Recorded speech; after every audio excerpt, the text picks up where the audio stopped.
All right, on this weekly real estate tip, I'm going to be breaking down and discussing objections and how you as a real estate agent can handle any and all objections, how to handle them, how to overcome them. And you guys, just so you know, this applies for you if you're an individual real estate agent, as well as those of you that are team leaders and broker owners looking to recruiting agents. The frameworks and the tips I'm going to cover in today's video will help you overcome any and all objections.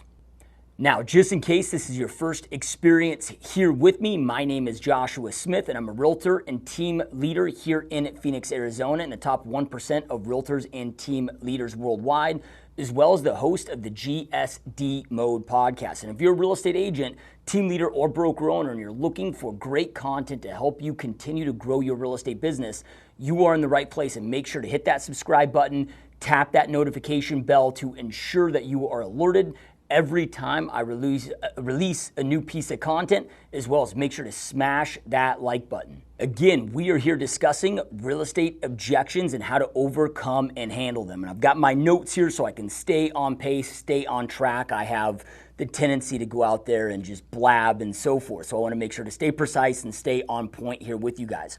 So the first thing to understand is that it is essentially impossible to go out there and come up with a script book, if you will, for objections. And this is one of the biggest challenges that real estate agents have is, a lot of times I see them looking for that perfect script for an objection. Now, this is really important to understand, you guys, is that the consumer, so whether it's buyers, sellers, or an agent that you're trying to recruit, whatever, we'll just call them the consumer does not go to objection classes. Look, they're not taught what to say. They're not taught what objections to go out there and deliver to realtors or to salespeople. So a lot of times the consumer doesn't even know why they're giving the objection that they're given. So instead of focusing your time, energy, and attention on figuring out scripts for every single objection handler out there, it's far more effective to understand and master proven frameworks that will allow you, and this is what I'm going to be breaking down in this video today with you guys in the content today, and this tip is a proven framework that you can go out there and utilize to handle each and every single objection. Now, the other thing that's really important to understand is what is an objection? When we're talking about an objection, and this is just my personal philosophy and the way that I view objections, but I view objections as just a lack of education, right? Meaning that we educate them, so whatever that objection may be, we take in that objection, we take in whatever they're saying, we take that piece of information, and then we educate them in a way that may or may not change their perspective on how they're going to move forward. Because the reality is after we do everything that we can to educate the potential client, let's just say, through the process, it either becomes a fact in their life or it's something that they're going to move forward with or not move forward with. And so it's either an objection or it's just the reality of the situation. So I perceive objections as a lack of education. When one comes up, I just look at that as, okay, I haven't done a good enough job at educating the value in whatever the situation may be.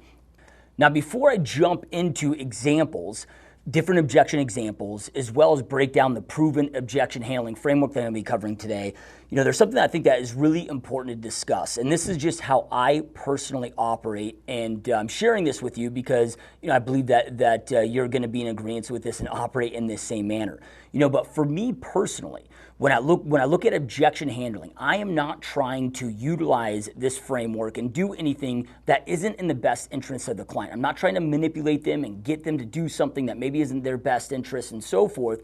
I am always putting my clients' needs first. I'm always putting their goals first, and I'm going to do whatever I can that is in the best interest of the client. Right? So again, as I'm walking through this framework with you guys, this is just what I do to get more awareness on their current situation, as well as educate them in a different manner that might make sense then for them to go out there and take action, buy, sell, whatever that may be. So I'm not trying to push, I'm not trying to persuade, I'm just trying to educate so then that they have the right information to make the best decision for themselves and for their family. So here's a couple different examples of objections. And at least at the time of me creating this weekly real estate tip episode, we're getting into the holiday season, right? It's middle of October, before you know it, Thanksgiving, Christmas, all of those will be here. And a common objection that we get given during this time, and this is where I mean, and this will make sense as I get into this, but this is where I mean of the objection being a lack of education, right? And it's either that the education that I provided gets them to make a different decision, or it's just the reality of the situation. And again, that'll make more sense here as I state what these objections are. But one that's very common during the holidays from home sellers is, oh, hey, we're wanting to hold off to list our home until after the holidays, right? Well, we got to go a little bit deeper on that of what that reasoning may be, right? Now, it might be that they just think in their mind that waiting till after the holidays is a better situation, a better opportunity for them, just makes more sense for them, right? Most buyers aren't out there buying and so forth, and that is an area that then we can insert education on the marketplace. I can then educate on the stats of, okay, hey, look, yeah, you're right in that there are slightly less buyers out there purchasing during the holiday season. An average month of home closings here in Maricopa County are 8,500 home sales per month.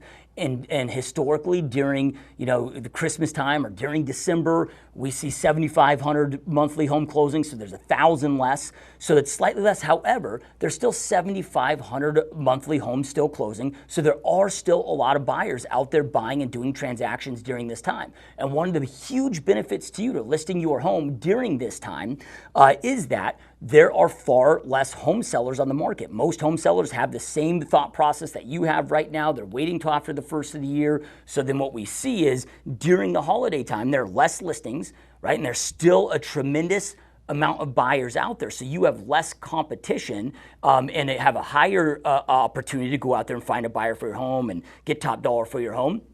Right? Because there's still a lot of buyers, less listings. Whereas if you wait till after the first of the year, we see an influx of listing inventory historically in the marketplace. So buyers have more options, and that might be worse for you in your situation if you wait till after the first of the year. Now, if it's just a timing scenario, in their mind, they just think, because again, they're not taught the objections.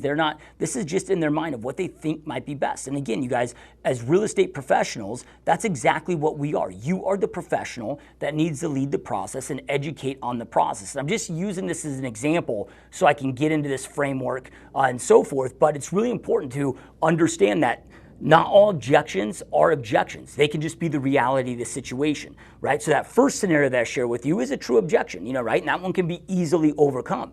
Now, if their situation's different, maybe throughout the whole month of December, they have a family coming in to visit and living with them, and dude, it's going to be so hard on them to show the property and keep the home show ready, and they're going to have friends, people living on air mattresses in their loft, and the home's not going to show at its best and so forth. That no longer is an objection. That's just a reality of the situation. For them, it probably would be in their best interest to wait until that family's gone and they could have the home have more availability, the home would show better and so forth. So this is what I mean by is it a true objection where it's an education moment, or is it just the reality of the situation that may or may not be in their best interest? Another example that we get a lot with our buyers, and especially right now today in this current market that we're in, is buyers that we're having a conversation with that are wanting to hold off for the next 12 months, being due to the fact that they're in a lease, right?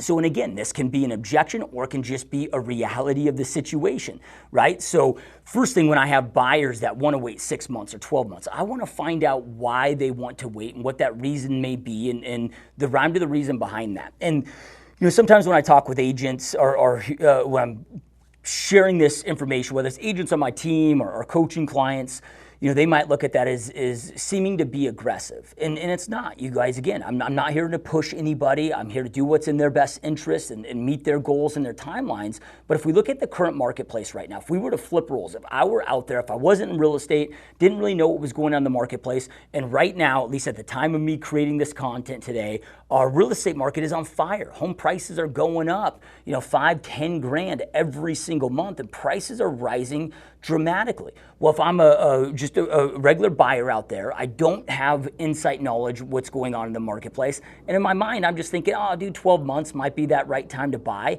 However, if I find out and I'm educated that the same home that I can get today if the market continues at the same path that it is, in 12 months, that same house might cost me 50, 60 grand more, or that just might mean that I have to buy less of a house, miss out on that potential equity, and so forth. If a realtor didn't educate me on that, and take the time to educate me on that and help me get clarity on that, I'd be pissed off. That would have been 60 grand I potentially could have lost out on because I didn't have that piece of information, right? So this is, again, what I mean by with objections, I'm educating. I'm educating so they have all the information to make the best decision for themselves, for their family. I'm not trying to talk them into anything. I'm not trying to persuade them to do something they don't want to do. I'm not trying to push them into doing anything that they don't want to do.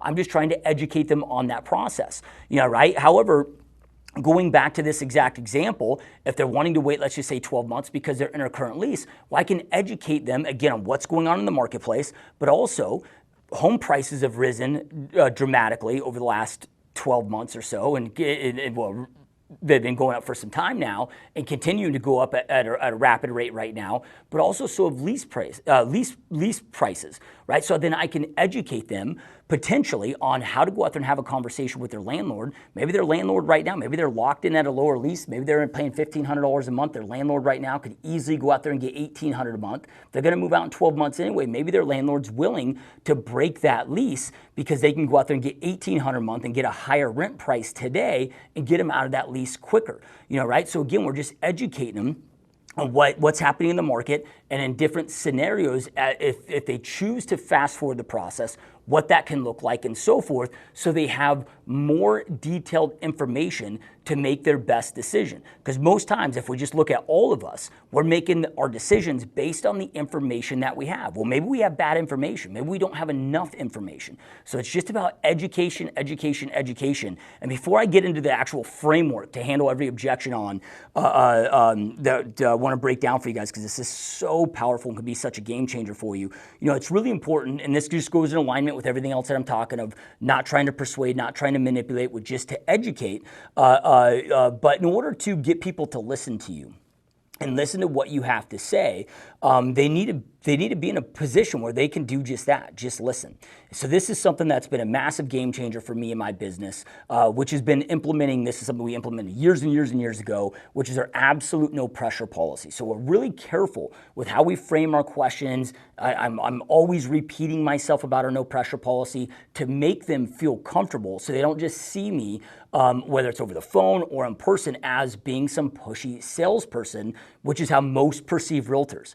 Right? So you might be different. I know I'm different than most realtors. Hopefully you're different than most realtors, where you're not just some pushy salesman that's just, desperate for commissions. You're looking out for their best interests, but they don't know that, right? So we got to let them know that. We got to let them know what our intentions are, right? So, with our no pressure policy, every conversation that I possibly have, I'm letting people know, even on that first conversation with the lead from the start, because it can take sometimes multiple experiences with you and you repeating this multiple times for them to really understand it and really get it. But it's, hey, just so you know, inside my business, we have a very strict absolute no pressure policy. And what that means is that we don't believe in high pressure. I don't believe in treating people how I don't want to be treated. And for me personally, I hate when a salesperson is pushing me, pressuring me. So we don't believe in doing business how we don't want to be treated.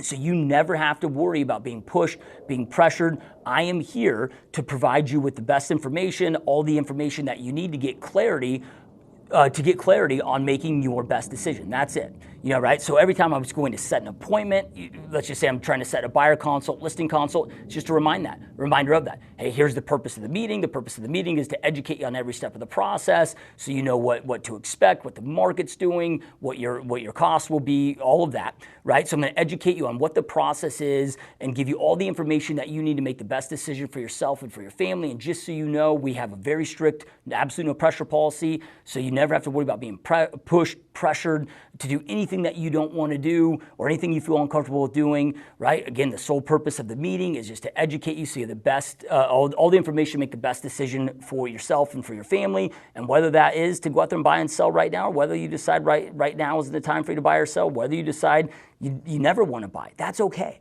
Right? The sole purpose of this meeting is to just give you the information that you need to make the best decision for yourself and for your family. So you really want to control that tone and make sure that people understand what your intentions are, so then that they'll open up number one, for a face-to-face meeting, right? But even just as important, when you're conversing with them on the phone or whatever, that way they actually listen to what you have to say. They know your intentions. They know they're not worried about being hard sold and so forth. That becomes really important. All right, so now let's jump into the actual objection handling framework. And this is something that I learned from a mentor of mine, Darren Hardy, and it's been really powerful. So it's the feel, felt, found, lead framework. So feel, felt, found, lead.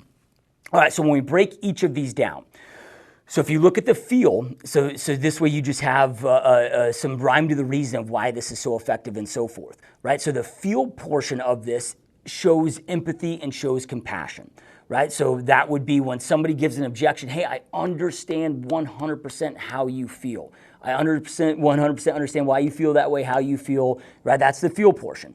The felt it shows agreeance, like with whether it's with you agreeing with them or other clients that you've had that have agreed with them. Hey, so I understand 100% how you feel. If I were in your shoes, I'd feel so even though it says felt, if I were in your shoes, I'd feel the same way. Or I have many clients that I work with that originally felt the same way that you're feeling right now. So it makes them feel where they're not alone and so forth. Then in the found portion, so we got the feel, hey, I 100% understand how you feel.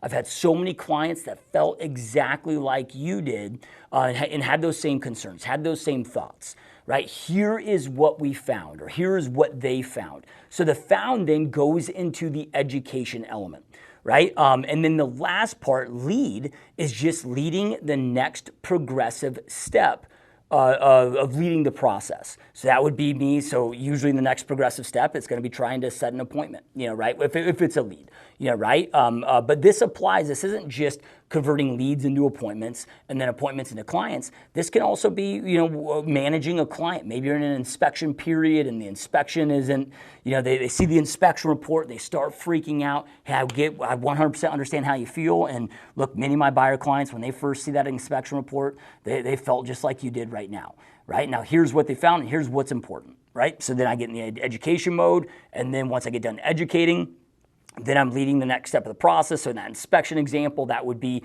leading them to maybe submitting the repair request to the seller, right? Or if they want to cancel, whatever that may be, right? So that's just leading the next progressive step. So this applies to any and every situation that you have where you're experiencing resistance or an objection. Because again, objections are a lack of education, or it's just the reality of this situation, right? So we talked about this with, home sellers. You get a home seller that's on the phone, maybe you're having a conversation with them on December 1st, and they tell you that they want to wait till after January 1st, after the holidays. Hey, 100% understand how you feel and why you feel that way. I have so many seller clients that I've worked with in the past and currently working with that originally felt the same way that you did, or that you're feeling right now. Now, here is what they found, and here's what we've found. Right? And then I'd get in the education mode of the statistics of how many buyers are in the marketplace right now, the fact that there's less listings, so it's actually better positioning for them to potentially get multiple offers, to get a full price offer on their property and so forth. During that time, all those things I walked you guys through earlier, right? And then in the lead part of that process, after I've educated them, right, then in that situation, I would go to setting an appointment. Hey, the next best step in the process is for us to meet in person so I can, number one, see the property, but then I want to walk you through and educate you on everything that I do to market your property, to expose your property to the most amount of people, so we can go out there and get as much traffic through your home as we possibly can, get as much potential buyers to your property as we possibly can, to result in getting you top dollar for your property. I also want to educate you on the home selling process, make sure that you have all the information that you need to make the best decision for yourself and for your family. And just so you know, we have a very strict, absolute no pressure policy inside our organization, so you'll never be pushed, pressured. You don't have to worry about being pushed or pressured. Do anything that you don't want to do. The sole purpose of this meeting is, again, to just provide you with the education so that way you can make the best decision for yourself and for your family. I've got 3 p.m. or 7 p.m. available tomorrow afternoon. Does one of those times work, or which one of those times works better for you? Right? So that would be leading the process. So remember, it's feel, felt, found, lead.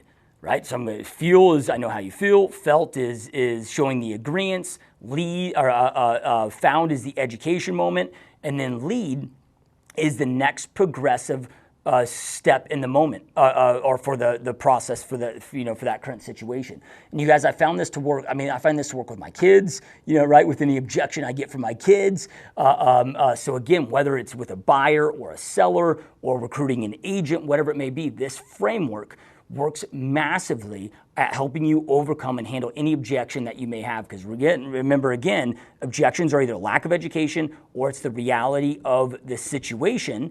And then based on there, then we just make whatever our follow-up protocol is and determine how we're going to follow up and continue to stay in touch and continue that relationship going forward.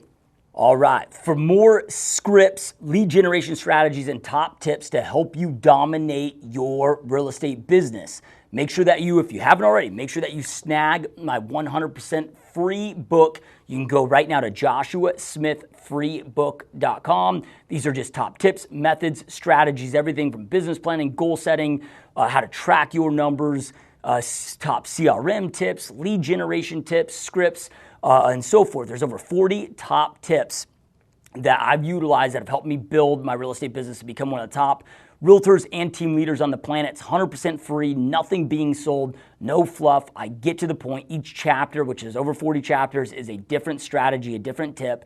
You can snag your free copy now. It's a digital copy, so it's delivered to your email box instantaneously at joshuasmithfreebook.com. And if you haven't yet subscribed, you guys make sure to hit that subscribe button and then tap that bell next to it. That way you will be notified every time I upload one of these new weekly real estate tips or a GSD Mode podcast interview. Every time I release a new podcast, a new episode, you'll be alerted, so make sure that you don't miss out on this great content. And again, if you enjoyed this video, make sure to smash that like button. And again, you guys, as always, thank you for being here. Thank you so much for your support. Keep crushing it, keep kicking ass, and I will see you next time. Peace.